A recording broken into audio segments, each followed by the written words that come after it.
जागृत के उजाले का प्रसार कर रहा है। मैं पुनः इसकी प्रशंसा करता हूं और इस कार्यक्रम का विषय है साथियों भारत का स्वर्णिम भविष्य। यह टॉपिक दिखने और सुनने में इतना महत्वपूर्ण लगता है, मैं समझता हूं उसकी गहराई में यह और भी उससे विशिष्ट है।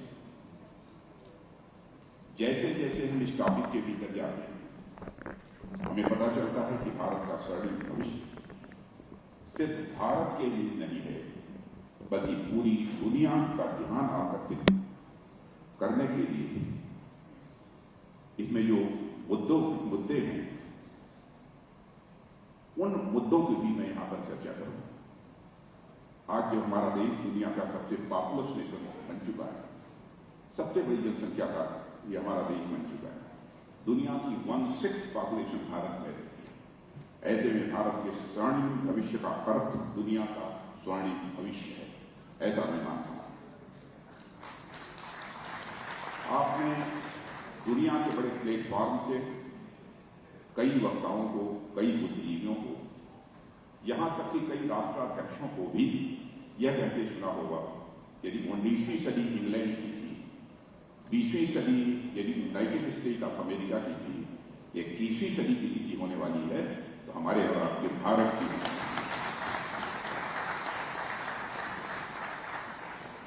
और हमने जहां जाकर दुनिया में लोगों पर दबाव नहीं डाला कि आप लोग हमारे पक्ष में हैं। यह बयान लोगों ने स्वतः की थी। दुनिया में अलग अलग क्षेत्रों से संबंध रखने वाले लोगों ने खुद ही भारत को देखा, जाना, समझा और पाया कि भारत का भविष्य स्वर्णिम है। भारत पर दुनिया का जो विश्वास बना है वह इसलिए बना है क्योंकि भारत ने अपनी आजादी से लेकर अब तक जो प्रोग्रेस की है उसे दुनिया एक विलक्षण उदाहरण के रूप में देखती है।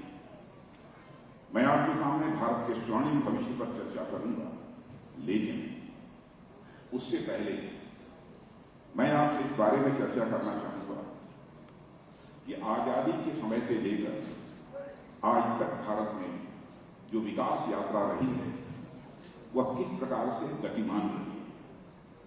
अभी कुछ ही समय से पहले मेरे पुराने पड़ोसी और मित्र मुझसे मुलाकात करने मेरे पास आए और उनसे मुलाकात करने का अर्थ एक बार फिर इतिहास की आंखों के सामने से गुजर जाना। नाम बताने की जरूरत तो मैं नहीं समझता हूं, मानकर चलिए, मान लीजिए नाम काल्पनिक ही है। उनका नाम है राम भरोसे। जिस स्थान से मैं आता हूं यानी बनारस के पास चंदोली, वहीं मेरे पड़ोस में राम भरोसे जी रहते हैं। आप सोच रहे होंगे कि राम भरोसे जी कहां से आए, ये राम भरोसे जी कौन है?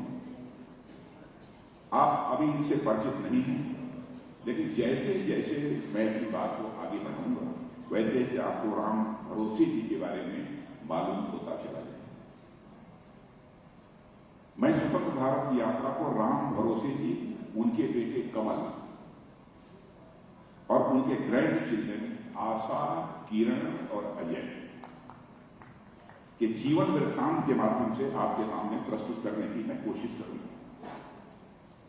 साथियों, कहानी कुछ ऐसी है कि 1947 में जब भारत गुलामी की बेड़ियों को तोड़कर एक सॉवरेन नेशन, संप्रभु राष्ट्र बनने की ओर अग्रसर हुआ, उसी समय भारत के रिमोट विलेज में राम भरोसे जी और उनकी बहन का जन्म एक साथ हुआ। उनके पिता जो बेहद गरीब पृष्ठभूमि से आते थे, वो कलकत्ता शहर की किसी मिल में छोटी मोटी नौकरी करते थे। वहां से जो थोड़े बहुत पैसे उन्हें मिलते थे उससे वे अपने परिवार का भरण पोषण करते थे। इन दोनों बच्चों के जन्म के साथ ही एक और घटना घटी जिसके चलते लोगों को यह समझ नहीं आ रहा था कि वे खुशियां मनाएं या शोक मनाएं। हुआ ही इनकी माताजी जो लंबे समय से धुएं के कारण होने वाले लंग कैंसर से जूझ रही थी, डिलीवरी के दौरान ये बहुत सीरियस हो चली और उस समय राम भरोसे के पिताजी नौकरी करने कलकत्ता गए थे। तब आज की तरह कनेक्टिविटी और कम्युनिकेशन की सुविधा उस समय नहीं थी। उन तक समय से खबर भी नहीं पहुंच पाई उनकी पत्नी की क्या कैसी हालत, और जब तक उन्हें खबर मिली वो घर आए तब तक वो देर हो चुकी थी। अच्छी चिकित्सा की सुविधा गांव के 20-25 किलोमीटर के दायरे में नहीं थी। ऐसे में बच्चों के जन्म के दौरान ही उनकी मां का देहांत। जाते जाते उनकी माता जी के अंतिम शब्द यही थे, कभी हमारे दिन भी फिरेंगे क्या। राम भरोसे जी के घर पर दुखों का पहाड़ टूट पड़ा। उनकी माता जी के देहांत के बाद उनका परिवार बिखर सा गया।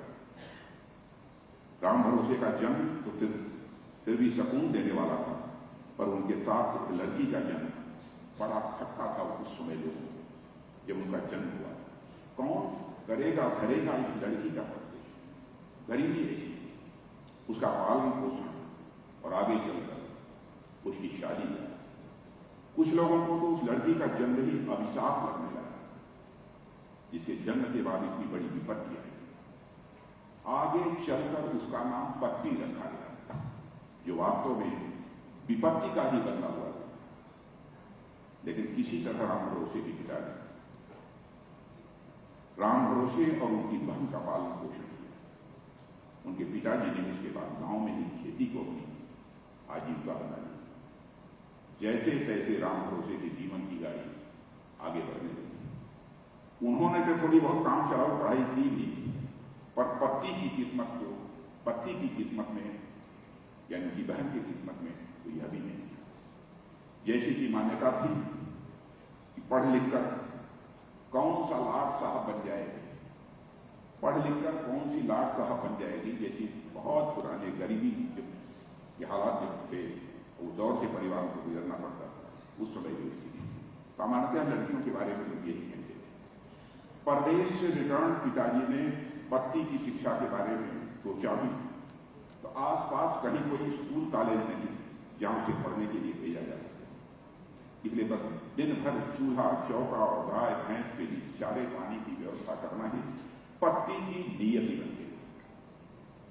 राम भरोसे जी के जीवन की शुरुआत 1500 साल को बिना किसी राजनीतिक समझ के ही गुजर गए। बचपन में उन्हें कुछ खास रुचि नहीं थी कि देश में क्या हो रहा है, सरकार क्या कर रही है। राम भरोसे अपने दोस्तों के साथ खेलने कूदने में यह व्यस्त रहते थे। दुर्भाग्य से 1964 में जब भारत के प्रथम प्रधानमंत्री पंडित जवाहरलाल नेहरू का देहांत हुआ, तब देश के गली मोहल्लों में जो चर्चा शुरू हुई, उसने राम भरोसे जी के अंदर थोड़ी सी राजनीतिक समझ जगाई। उस दिन उनको लगा कि वास्तव में कुछ बहुत बड़ी बात हुई है। इससे पहले उनको देश की राजनीति से कोई खास मतलब नहीं था, लेकिन बाद में उन्होंने देश दुनिया को देखा और चीजें जाननी समझनी भी उन्होंने शुरू की। उन्होंने यह भी समझा कि अंग्रेजों से आजाद होने के बाद इस भारत के बारे में दुनिया के विभिन्न इंटेलेक्चुअल बुद्धिजीवियों ने जो खोखली भविष्यवाणियां की थी, उन तमाम अटकलों पर देश की जनता ने विराम लगा दिया। जब हमारा देश आजाद हुआ तो दुनिया के अनेक इंटेलेक्चुअल्स ने खुलेआम यह भविष्यवाणी की थी, यह देश जिसका इतना बड़ा विभाजन हुआ है, यह महज कुछ वर्षों में ही कई भागों में टूट कर बिखर जाएगा। भारत के बारे में यहां तक कहा गया, यहां पर इतनी घनघोर अशिक्षा है कि डेमोक्रेसी में कार्रवाई कर ही नहीं पाएगी। बचपन में राम भरोसे जी को भले ही बहुत समझ नहीं थी, लेकिन उन्होंने इतना तो देख लिया था, इस देश के लोगों में एक कभी न कभी टूटने वाली, एक कभी न टूटने वाली एकता है, जो दुनिया के किसी भी विश्लेषक के इस प्रकार के किसी अनुमान को ध्वस्त करने की क्षमता रखती है। राम भरोसे जी अब अपने पिताजी के साथ खेती गृहस्थी में उनका हाथ बटाने लगे। हालांकि किसानों की हालत कोई बहुत अच्छी नहीं थी।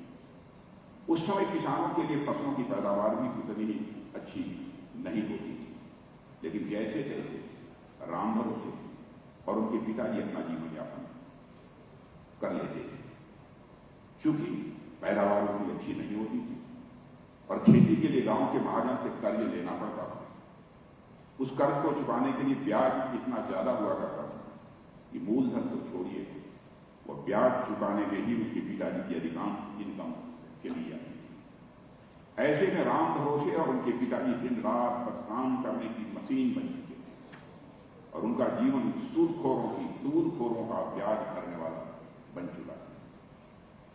यह स्थिति भला कितने दिनों तक चली। राम भरोसे जी के पिताजी यह स्थिति झेल न सके, उनका स्वास्थ्य बिगड़ा और उनका भी देहांत हो। उधर एक दिन उनकी बहन सुबह सुबह नित्य क्रिया के लिए घर से दूर खेत मैदान में गई, जहां उसे किसी कीड़े ने काट लिया। वह दुनिया को अलविदा कर चल बसी। राम भरोसे जी ने अपने जन्म से लेकर अब तक इतने दुख झेल लिए थे कि उनका कलेजा फट रहा था, पर राम भरोसे जी ने चीजें समय के ऊपर छोड़ दी और मुसीबत की घड़ी को भी राम भरोसे जी ने झेल लिया। इसी बीच राम भरोसे जी के जीवन में एक बड़ी घटना घटी और उस समय के हमारे प्रधानमंत्री लाल बहादुर शास्त्री देश की जनता को सप्ताह में एक दिन उपवास करने का आग्रह किया, अपील की आम जनता से। राम भरोसे भले ही उतने संपन्न नहीं थे, लेकिन उन्होंने अपने प्रधानमंत्री का, अपने नेता का मान रखते हुए देश के लिए हर सप्ताह एक दिन के उपवास का प्रण कर लिया। उनके जैसे लाखों लोगों के उपवास ने न केवल देश के किसानों का बल्कि देश के जवानों का भी मनोबल बढ़ाया और देश में 1965 का युद्ध जीतते हुए शास्त्री जी ने जय जवान जय किसान के नारे को स्वीकार किया। साथियों, जिस दिन राष्ट्र अपनी विजय का उत्सव मना रहा था, वह दिन राम भरोसे जी के जीवन का एक बहुत बड़ा दिन था। वह दिन उनको एहसास हुआ कि इस राष्ट्र के निर्माण में उनका भी योगदान है। इसके कुछ समय बाद पूरा देश कृषि क्षेत्र में हरित क्रांति का साक्षी बन गया।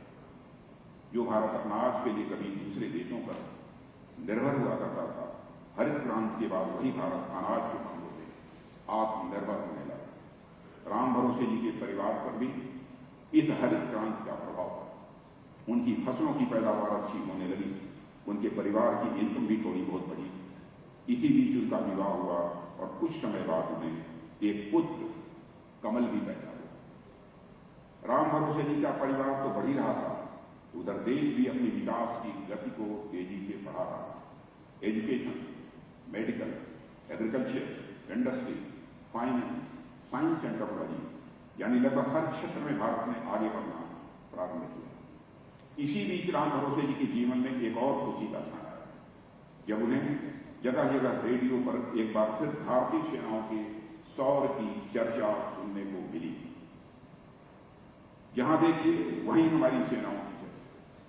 1971 में हमारी सेनाओं ने अपने पराक्रम से पाकिस्तान को एक बार फिर पटकनी दी और पटकनी ऐसी थी कि पाकिस्तान ही हमेशा के लिए टूट गया।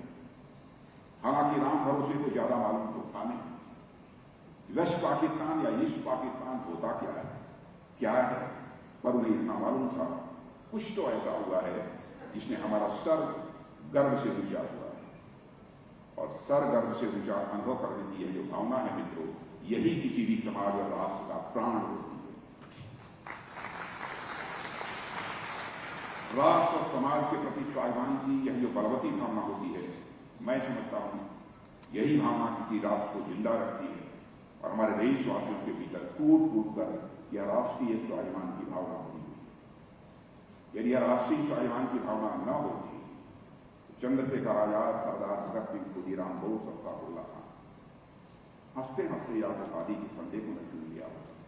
और चंद्रशेखर आजाद यही इलाहाबाद के कंपनी गार्डन में अपने रिवाल्वर की गोलियों से अपने दुश्मनों को भूनते भूनते जब रिवाल्वर में अंतिम गोली शेष बची, उन्हें इस बात की चिंता सताने लगी कि कहीं विदेशियों की रिवाल्वर की विदेशी गोली हमारे सीने में प्रवेश करके हमारे जिस्म को नापाक न कर दे, इसलिए अपने ही रिवाल्वर की गोली, अंतिम गोली अपने सीने में डाल देने का काम किया था। तब जाकर यह भारत आजाद हुआ।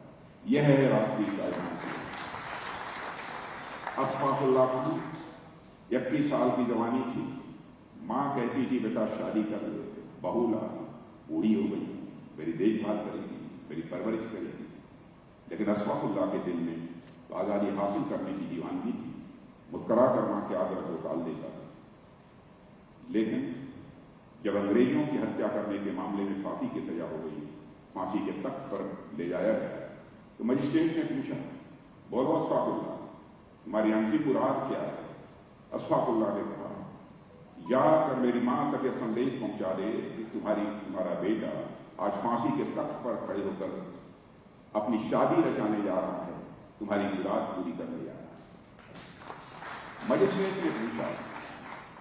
ने पूछा, क्या अशफाकुल्लाह फांसी के तख्त पर खड़े होते ही तुम अपना संतुलन खो बैठे? क्या तुम पागल हो? अशफाकुल्लाह ने यह कहा, ऐ मजिस्ट्रेट, पागल मैं नहीं हो गया, पागल तुम हो गए। क्या तुझे मालूम नहीं है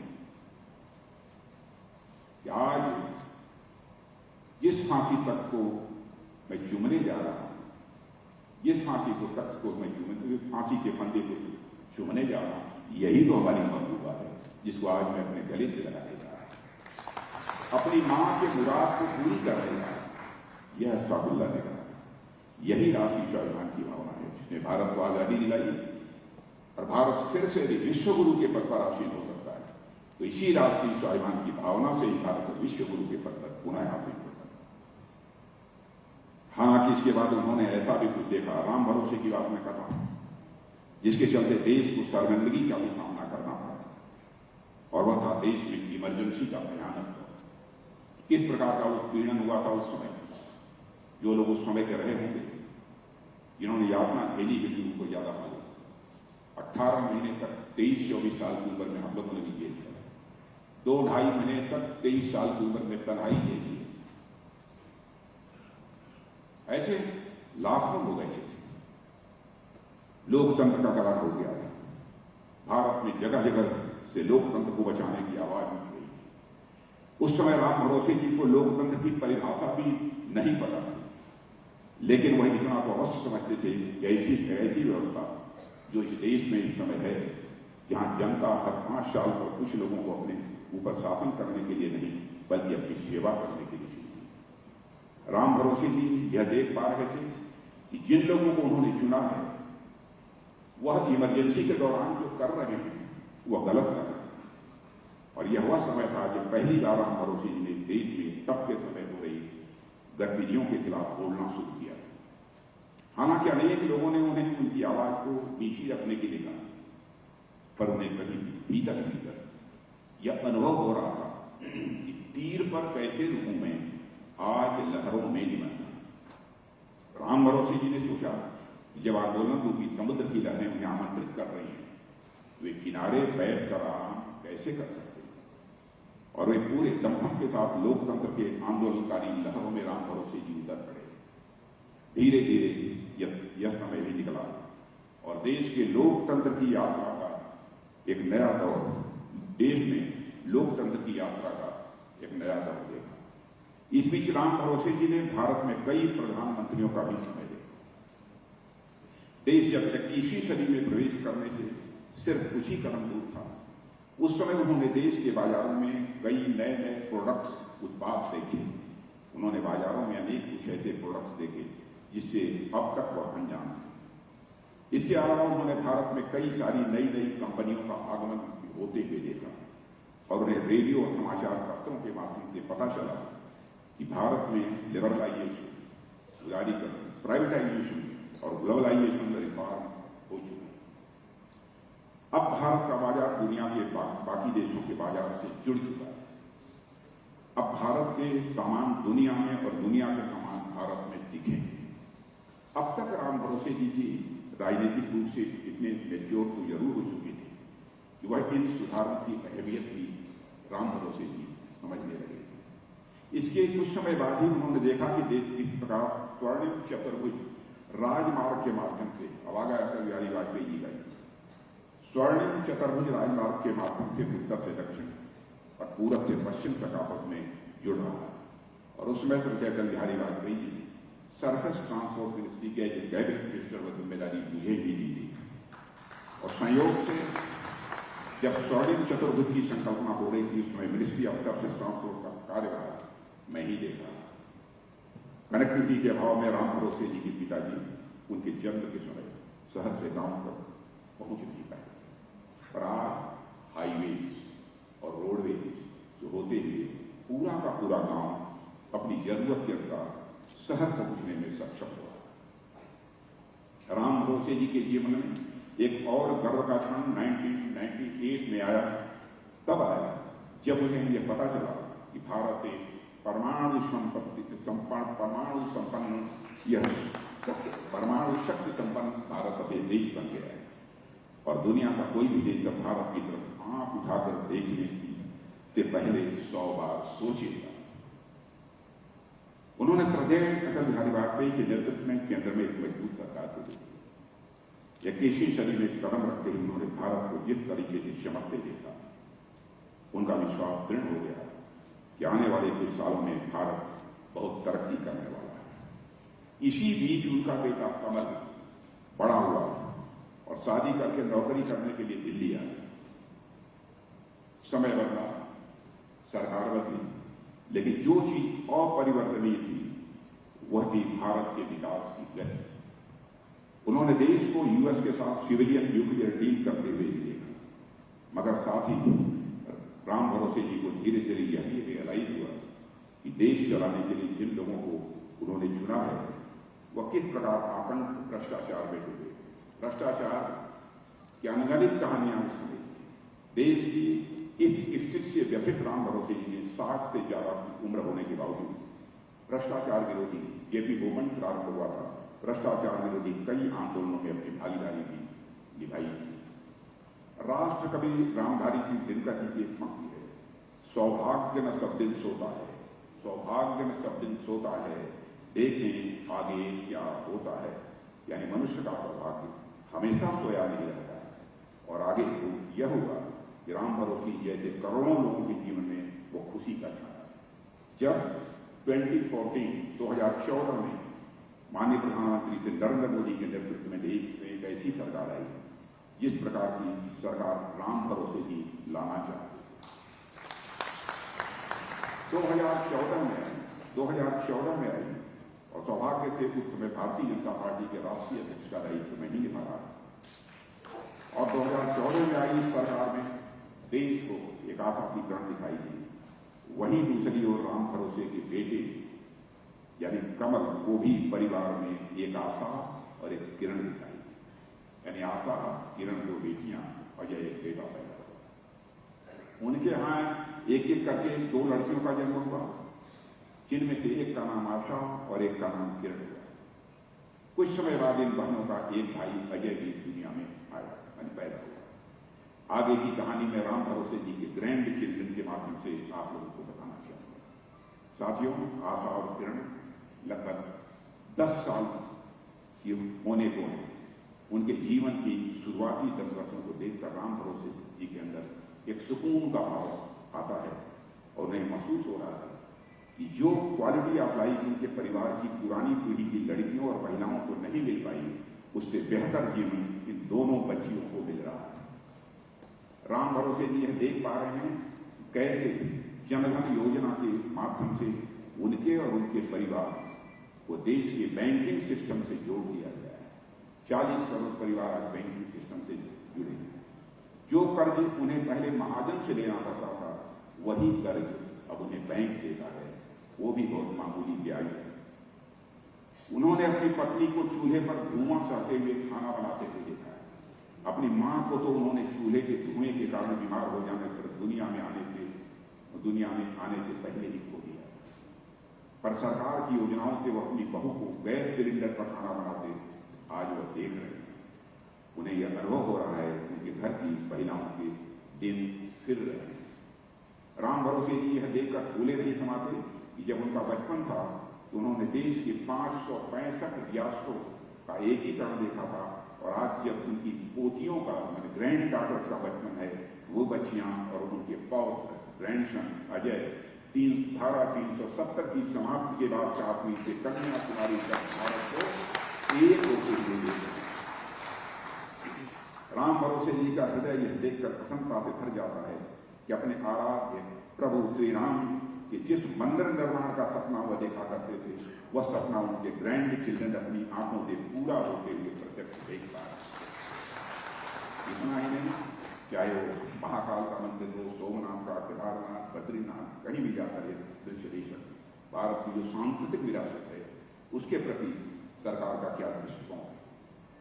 पिछले 2-3 वर्षों की बात करें तो राम भरोसे जी ने शताब्दियों में एक बार आने वाली कोरोना जैसी भीषण महामारी से देश को उबरते हुए देखा है। वैसे तो वे 70 साल पार कर चुके थे और कोविड का खतरा उन्हें औरों की अपेक्षा अधिक था, पर समय से वैक्सीन की डोजेज लग जाने के कारण वे कोविड को हराने में सफल रहे। वे इस बात के साक्षी रहे हैं, सीमित संसाधनों के बावजूद भारत ने वैक्सीन निर्माण करके वो काम कर दिया जो दुनिया के कई विकसित देश भी नहीं कर पाए। उन्होंने पूरे देश में 200 करोड़ से अधिक वैक्सीन डोजेज लगते हुए प्रत्यक्ष अपनी आंखों से देखा है। और इतना ही नहीं, भारत में दुनिया के 100 देशों को यहाँ वैक्सीन नहीं बनती थी, वैक्सीन की मैन्युफैक्चरिंग भारत में प्रारंभ हुई और दुनिया के 100 देशों को भी वैक्सीन उपलब्ध कराने का काम यदि किसी ने किया तो भारत ने किया। और मैं यह भी आपको जानकारी देना चाहता हूँ, दुनिया के कई देशों में मुझे जाने का अवसर मिला है। जगह जगह वहाँ के हेड ऑफ स्टेट से भी, मिनिस्टर से भी बातचीत करने का अवसर मिला। मैं दावे के साथ कह सकता हूँ कि दुनिया के किसी देश में हर सिटीजन को 2-2 वैक्सीन के डोजेज नहीं लगे हैं। लगे हैं तो दुनिया के इकलौते देश केवल भारत में रहने वाले लोगों को लगे।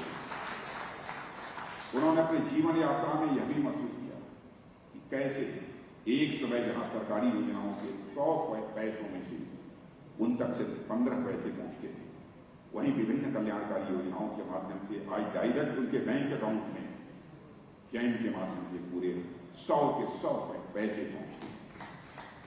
मैं आपको याद दिलाना चाहता हूं, मैं राजीव गांधी जी के संबंध में कोई उनकी आलोचना नहीं कर रहा हूं, क्योंकि आज तक अपने राजनीतिक जीवन में मैंने किसी प्रधानमंत्री की आलोचना नहीं की है, क्योंकि मैं प्रधानमंत्री को व्यक्ति नहीं मानता हूं, मैं संस्था मानता हूं, इंडिविजुअल नहीं मानता हूं, इंस्टीट्यूशन मानता हूं, कभी आलोचना नहीं करता। ये ईमानदारी से उन्होंने अपने हृदय की व्यथा व्यक्त की थी। क्या करें, मैं 100 पैसा ऊपर से भेजता हूं, लेकिन लोगों की जेबों तक 15 पैसा पहुंच रहा है। अब वह संकट समाप्त हो गया है। आज चाहे किसान हो, मजदूर हो, जिसको भी मिल जाए, गवर्नमेंट के द्वारा वही पैसा भेजा जा रहा है डीबीटी के माध्यम से। 100 पैसा भी दिल्ली के खाते से चलता है, 100 पैसा उसकी जेब में पहुंचता है। साथियों, राम भरोसे जी ने देश को सफेद कबूतर छोड़ने से लेकर सर्जिकल स्ट्राइक करने तक का भी सफर देखा है। सर्जिकल स्ट्राइक से हमने संदेश सारी दुनिया को दे दिया है। भारत के अंदर वह कुवत है कि भारत कमजोर भारत नहीं रहा है। यदि छेड़ोगे हम इस पार नहीं, जरूरत पड़ी उस पार भी आकर मार सकते हैं। वह दिन है। साथियों, आज राम भरोसे जी की उम्र लगभग 75 वर्ष से अधिक हो गई। राम भरोसे जी ने अपने जीवन में ऐसे अनेक परिवर्तन देखे हैं जिसने उनके जीवन को सकारात्मक और नकारात्मक रूप से कई बार प्रभावित किया है। मैंने जब इस कहानी की शुरुआत की थी तो मैंने आपसे बोला था कि जैसे जैसे कहानी आगे बढ़ेगी आप राम भरोसे जी को जरूर पहचानने लगेंगे। मुझे लगता है कि शायद आपने राम भरोसे जी को पहचान लिया होगा। यहाँ राम भरोसे जी की कोई एक व्यक्ति नहीं बल्कि पूरे भारत की जनता है। मेरे बहन भाइयों, यह व्यक्ति पूरे भारत की। यहाँ राम भरोसे जी भारतीय समाज के आखिरी छोर पर खड़े हुए, भारतीय समाज के आखिरी छोर पर खड़े हुए वह व्यक्ति है जो सरकारों की तरफ आशा भरी नजरों से देख रहे हैं। देश ऐसे राम भरोसों से भरा पड़ा है जिन्होंने निस्वार्थ भाव से जीवन भर देश की सेवा की। साथियों, राम भरोसे जैसे करोड़ों लोग अब यह अनुभव करने लगे हैं, देश की प्रगति अब राम भरोसे नहीं छोड़ी जा सकती है, बल्कि देश की प्रगति हमें अपने पुरुषार्थ से करनी होगी। और 2047 तक 2047 तक हमें एक विकसित भारत का, डेवलप्ड भारत इंडिया का जो हमको निर्माण करना है। अब मैं 247 में कोई काल्पनिक बात नहीं कर रहा। दुनिया के अर्थशास्त्री भी सभी अर्थशास्त्री जो नहीं, कुछ अर्थशास्त्री इस बात को स्वीकार करने लगे हैं, वह दिन दूर नहीं है कि अब आज तो हम दुनिया की टॉप 5 इकोनॉमी पे आ गए हैं जीडीपी के मामले में। पावर परचेजिंग पैरिटी के मामले में भी हम देखें तो दुनिया के टॉप 3 कंट्रीज में भारत आ चुका है। लेकिन और मॉर्गन स्टैनले ने तो यह भी कह दिया है, मॉर्गन स्टैनले तो यह भी कहा है कि आज 2023 है, 2027 आते भारत दुनिया की टॉप 3 इकोनॉमी में आ सकता है। 2047 आते कहां होंगे, अब इसकी कल्पना कर सकते हैं। साथियों, जब हम एक विकसित और स्वर्णिम भारत की बात करते हैं तो यह आवश्यक हो जाता है कि जिस ओर हम बढ़ना चाहते हैं उसके संबंध में हमारे पास एक अच्छा रोड मैप हो। इसलिए मैं चाहता हूं कि मैं आपसे उन मुद्दों पर भी बात करूं कि एक विकसित भारत कैसा होना चाहिए। मैंने इससे पहले भी विभिन्न मंचों पर कई बार यह कहा है कि हमारा भारत सामाजिक, सांस्कृतिक, आर्थिक और राजनीतिक रूप से पूरी तरह से सशक्त होना चाहिए और इसकी शुरुआत हो चुकी है। मैं पुनः स्पष्ट करना चाहता हूं, हम भारत के केवल आर्थिक दृष्टि से ही सशक्त नहीं बनाना चाहते हैं, हम भारत को सामाजिक दृष्टि से भी सशक्त बनाना चाहते हैं, सांस्कृतिक दृष्टि से भी सशक्त बनाना चाहते हैं और हेल्दी डेमोक्रेसी भारत में लाकर राजनीतिक रूप से भी सशक्त बनाना चाहते हैं। साथियों, राम भरोसे के ग्रैंड चित्र आज जिस स्कूल में जा रहे हैं वह स्वयं में समानता का एक पर्याय है। उनकी क्लास में अनेक जातियों और धर्मों के बच्चे एजुकेशन लेते आते हैं, बावजूद इसके उनकी क्लास में इनके आधार पर कभी भी किसी प्रकार का भेदभाव नहीं देखा जाता। धर्म और जात के आधार पर किसी को अवसरों से वंचित नहीं रखा जाता। यह हमारे स्वर्णिम भारत की एक तस्वीर प्रस्तुत करता है। हमें एक ऐसे ही भारत का निर्माण करना है जो अपनी सामाजिक एकता के लिए दुनिया भर में एक उदाहरण के रूप में जाना जाए। हमें एक ऐसा स्वर्णिम भारत बनाना चाहते हैं। आज आशा, किरण और अजय, आशा, किरण और अजय को अपनी रिच कल्चरल हेरिटेज पर बेहद गर्व महसूस हो रहा है। पहले बच्चों को यह पढ़ाया जाता था कि भारत की धरती पर जाने कितने आक्रांता लुटेरे आए और चले गए, भारत कमजोर लोगों का देश हुआ करता था। पर आज इन बच्चों को यह सच बताया जा रहा है कि भारत यह कमजोर लोगों की धरती नहीं है, बल्कि यह धरती वीरों से भरी पड़ी है। आज ये बच्चे उन गुमनाम नायकों के बारे में भी उतना ही जानते हैं जितना कि इतिहास के नॉन वॉरियर्स।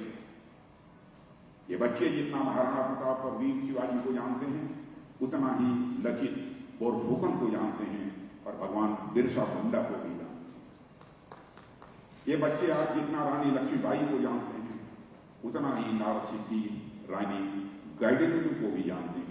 और सांस्कृतिक रूप से हम एक ऐसे ही भारत का निर्माण कर रहे हैं जहां हमारे बच्चे अपनी वैभवशाली संस्कृति से गर्व से जुड़ सकें। साथियों, जी मैं आर्थिक रूप से विकसित भारत के निर्माण की बात करूं तो मुझे ऐसा लगता है कि हम जितनी तेजी से आगे बढ़ रहे हैं इसमें कोई दो राय नहीं कि आने वाले समय में हम दुनिया की सबसे बड़ी अर्थव्यवस्था होंगे, जैसा मैंने कहा।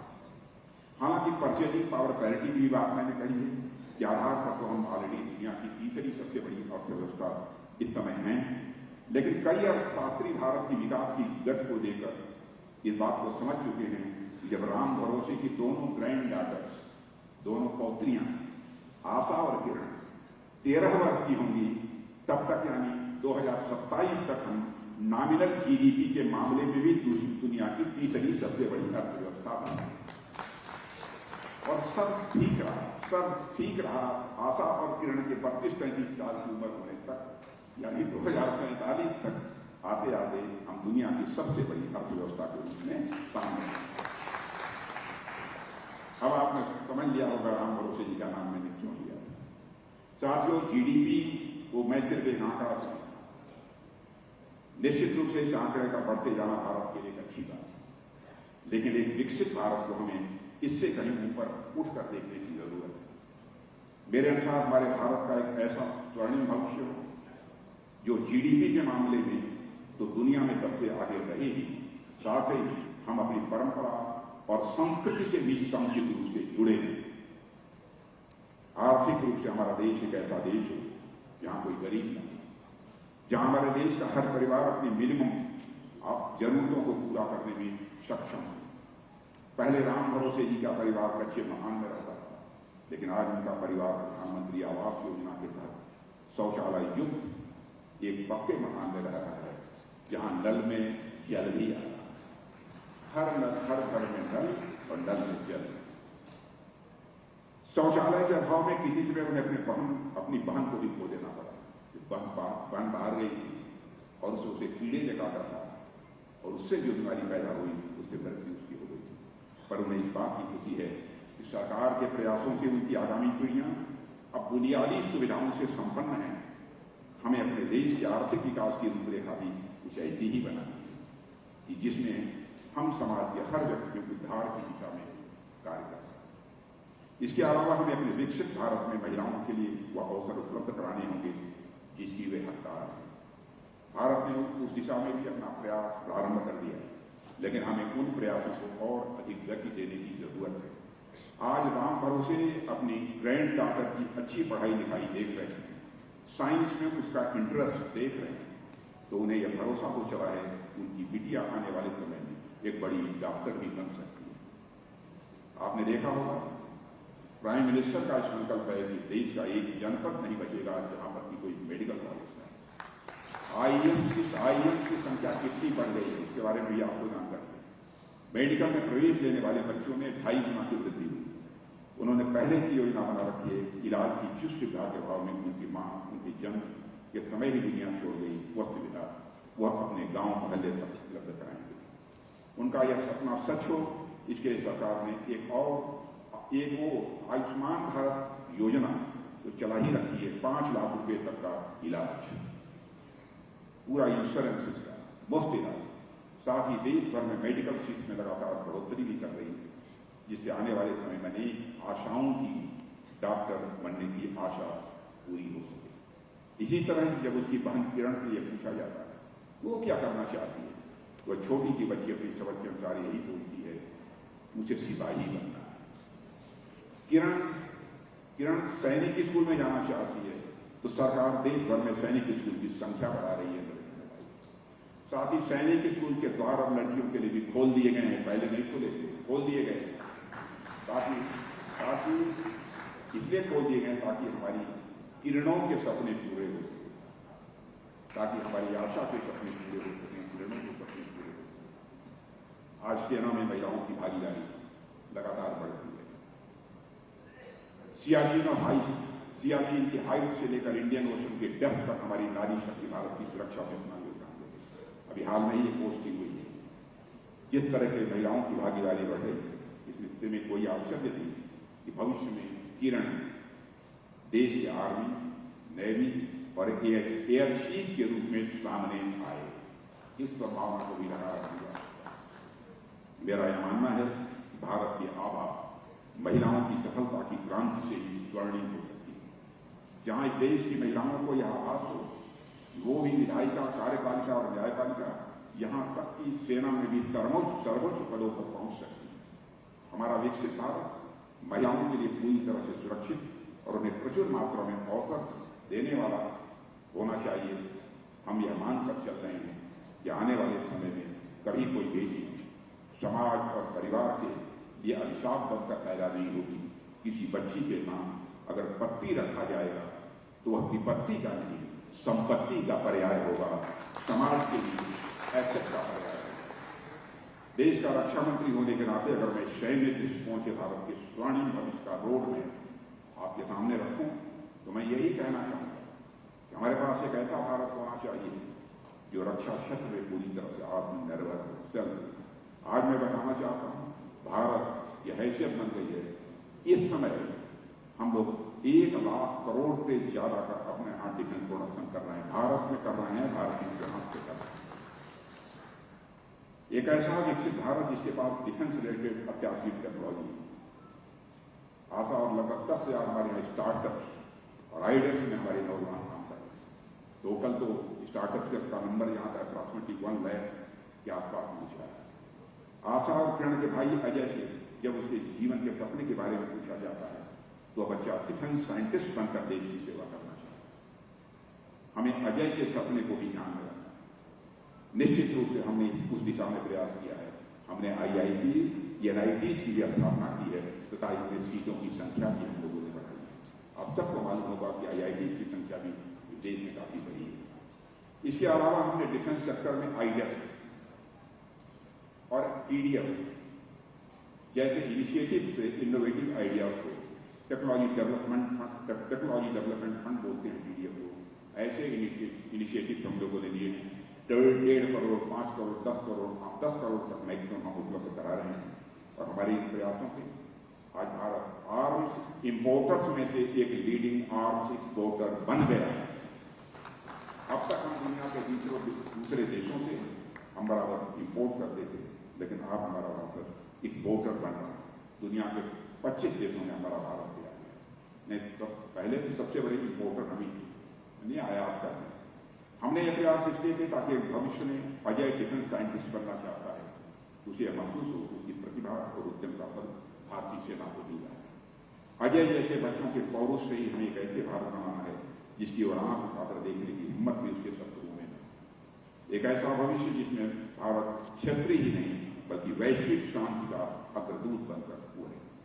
इसके अलावा राजनीतिक रूप से भी हम एक ऐसे ही भारत का निर्माण कर रहे हैं जहां राजनीति अपराधों से मुक्त हो तथा राजनीतिक दल जाति, धर्म और परिवार के आधार पर न होकर विचारधाराओं के आधार पर हो।